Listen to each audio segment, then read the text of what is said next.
So what happened, huh? Well, we got caught out. It's a part and parcel of the game, I guess. Every now and then you just get a little unstuck. Why didn't we get the footage? It happened at 4 a.m. in the morning. Yeah. We didn't have time to worry about getting footage. We just had to get out and fix that job quick. It was absolutely howling. Yeah, it's really quite bad, wasn't it? Yeah. And the rain was coming in as well. It's not the first thing you think, okay, yeah, being a YouTuber and that, you go, oh, quick, grab the camera. And it's like, no, it's grab everything we've got and try and, you know, keep our safety and make sure that nothing else gets damaged. Like, we can show you the fallout of that. But what happened essentially is we didn't get a tree fall on us or anything daft like that. No. We're quite safe in where we camp in high winds. But the problem was it whipped around and it came straight at us. It hit the tent at such a force. Yeah. Because on Mod's side of the tent at the top, he already had a tiny little tear. If you remember from that tarp video, I showed you in it, there a slight slit in the top of it. Yeah, so the wind howled through and it split it. The pole went straight through the tent and we were smothered in it. Collapsed on my side and I'm like getting plastic wrapped. Yeah, so we just had to get out and deal with it. I mean, it's just one of those things. It's a shame that we didn't get the footage because it would have made for some great footage. If yeah, it would have been YouTube gold sort of thing, but it's our life and it's like, well, you don't need to... Well, I was going to say actually, but we did learn from that, to try and make sure that we try and get something, but it was 4 o'clock in the morning. You wouldn't have seen much. No. It's one of those things, but let's have a proper look at it, shall we? Let's have a look at the damage, yeah. Yeah. So, babe, what happened? Oh, well, hello. Yes. The pole popped through. This dropped because it wasn't tied off. Yeah. So we had to jump out in the pitch black, in the howling wind and the rain to try and sort this out in an emergency. Lesson learned, next time we'll get a bit of footage on that. But to be fair, it would have been lighting ourselves up in order to do it anyway. Now, as you may already know, we absolutely love this design of a tent. There are some cons to it though. We're going to just talk you through it now. So on this tent, this door has to open this side because that's the door to get in. But if you look through, you'll see the partner's door is on the other side. So unless you're topping and tailing, that makes for a very difficult exit. Yeah. Another little problem that we have is this side, when you're getting in and out, you would ordinarily put your bag in this little porch bit here, right? But when you're sat in and you want to get something out of your bag, this becomes really difficult to manage, to try and get your arm around. You have to keep dragging your bag back and forth. It's a little bit annoying, that. It would have done far better if they'd had it as a T-door. Yeah. So you could open both sides up. And if both sides matched. Another little problem that we have with this tent is that the inner, as you'll see, is separate on a separate line. It's not attached to... So you have to peg them both out. And if you forget to put this in, you can see what's happening. The whole bottom of the tent just starts to slag in on itself. And yeah, you've got to... It makes for an uncomfortable night. You've got to peg that out and make sure it's doubled up. And just imagine it's absolutely hammering down with rain. You put your tent up in a rush and now you got to get back out in the rain because you forgot to put that on. You know, it's a pain.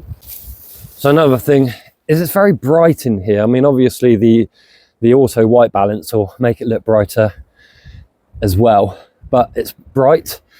This is white. Well, it used to be white. But yeah, it's just a little overkill for... It's all right if you don't want to lay in. Yeah, it's just a bit of overkill because, you know, it's meant to be the pro version of the tent, isn't it? Yeah, and if you've watched our videos, you'll hear us mention this a few times, that we really love this tent because of the design. You can sit up in it and you haven't got to worry about poles snapping because they work with the trekking poles. Yeah, I mean, as you can see, there's no tent pole this time. It's just up and at 'em. Yeah, as we say, we do love the design. However, we've always said there is a tent that is far superior to this. We feel it's far superior. And it's actually, well, it was cheaper.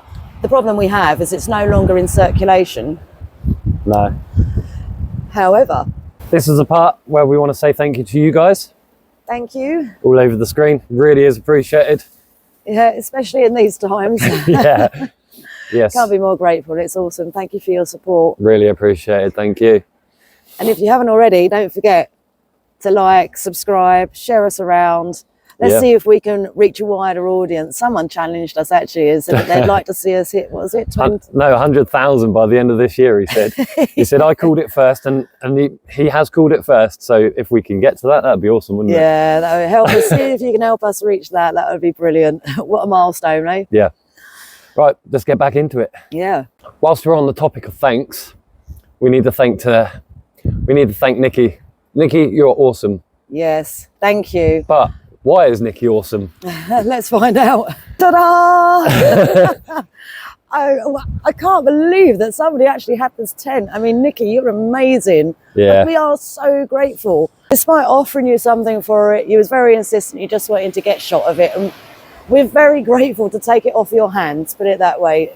It's brilliant. And it couldn't have come at a better time. It's almost like fate. It's amazing. Thank you, Nikki.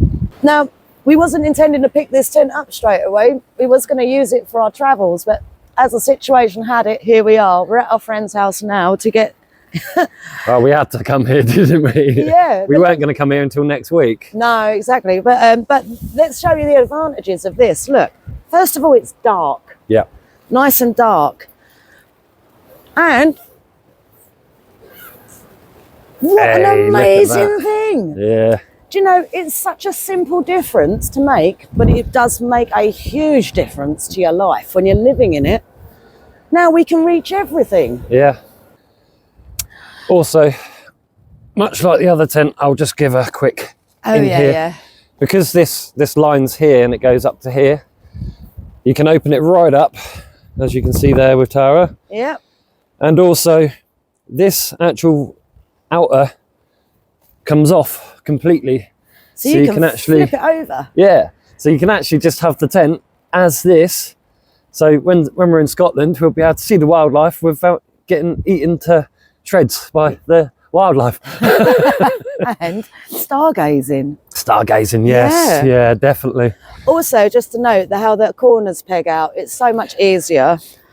Yeah, so what Tara's going on about here is the inner is attached like this, so it keeps the bathtub up, yeah, and then literally you can unclip it one-handed like that, and it's free. Yeah, it's absolutely free. It makes for such an ease in all sorts of different reasons. I mean, and you can sort this from the inside of the tent too. Yeah,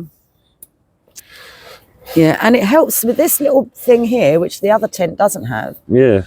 It helps keep this up off the floor, you know, so the other one, it slacks a lot. Now, the thing that's quite amazing about this is that, as we've mentioned, this, when it was in circulation, it was cheaper. It was more affordable than the professional one. I think that turned out to be the original design, didn't it? Yes, the Lanshan is the original design, and the One Tigris was essentially the rip-off, knockoff version, which we don't think they have. They got it so right. Yeah. I mean, we have tried to reach out and say, oh, please do the Coyote Brown again, because we would love to just repeatedly buy this tent every time we go out. I mean, they used to be 120 quid, whereas that one over there is about 240, 250. Yeah, something like that. It was quite expensive. Some of them are about 300, so yeah. And the material as well. I mean, that's supposed to be ripstop, and as you can see, it has ripped. But the difference between the thickness and the material is quite different. The one that's the most expensive is so thin, it's like what I would call, it's like sleeping in a condom. Like some of the carrier bags you get nowadays, when you put your shopping in it, you feel like it's going to split, but it don't. It just keeps taking stuff. But we prefer the thicker, just purely because it gives her a better night's sleep as well, you know. It does indeed. One of the other things to mention on this tent, so this is where your pole goes, obviously. Oh yeah. If we can have a look at that. And then on the inside here, you've actually got a noggin that you can put the pole into. You can't tear because the noggin is in there. Now we do a little custom job as well. Put this on here all the way along to the other side, because when we try and string it up just without the poles, we don't want to overstretch the tent each side. As you can see there, we don't want to overstretch it and have that ridge line possibly rip and tear the middle of the tent and all that jazz. And on these ones, this is just a clip I've put on there for demonstration. You can pull these out just so you can get that little bit of runoff, and it's not sitting on the tent. Yeah, we love this tent, and we do indeed. I can't believe that we've managed to get it back again. It's absolutely awesome. Obviously this storm is still very much alive. Yeah. We're going to stop here for probably a couple of days, give some work.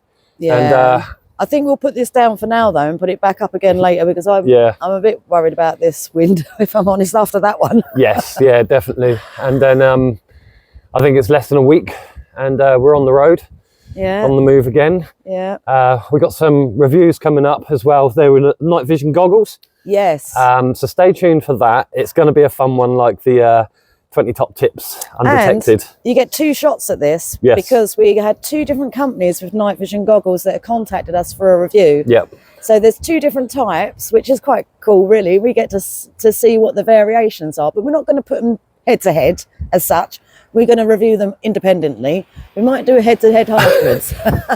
Well, we'll put it to the test. You know, like a lot of the comments were in the how to stay undetected, or how are you going to do it in night vision, how are you going to do it with heat seek and stuff like that. We'll do it head-to-head. Yeah, we'll see if we can find each other, or even the tent. Yeah, we go hide and seek in the forest, and see if we can find each other. So you will be in for a chance to win. Yep. And we will go through how you do that. It'll be the same format as before with the fire. Was it Trust fire torch? Fire torch. Yeah. Yeah. Also, not to mention this vote poll thing. It decided to turn it into a little game show. Don't worry about it. The votes are still coming through. Whether you click on the right one or the wrong one. There was no right or wrong answer on that. No, your answer is your answer, and we can see that 98% have voted to keeping it real and telling it how it is. Yeah. And that's absolutely fine, isn't it? Yeah, brilliant. It's more us. Yeah. Anyway, Kelly, you guys stay warm and safe. We're safe, we're warm, we're all right. Yeah. And until next time, happy hopping.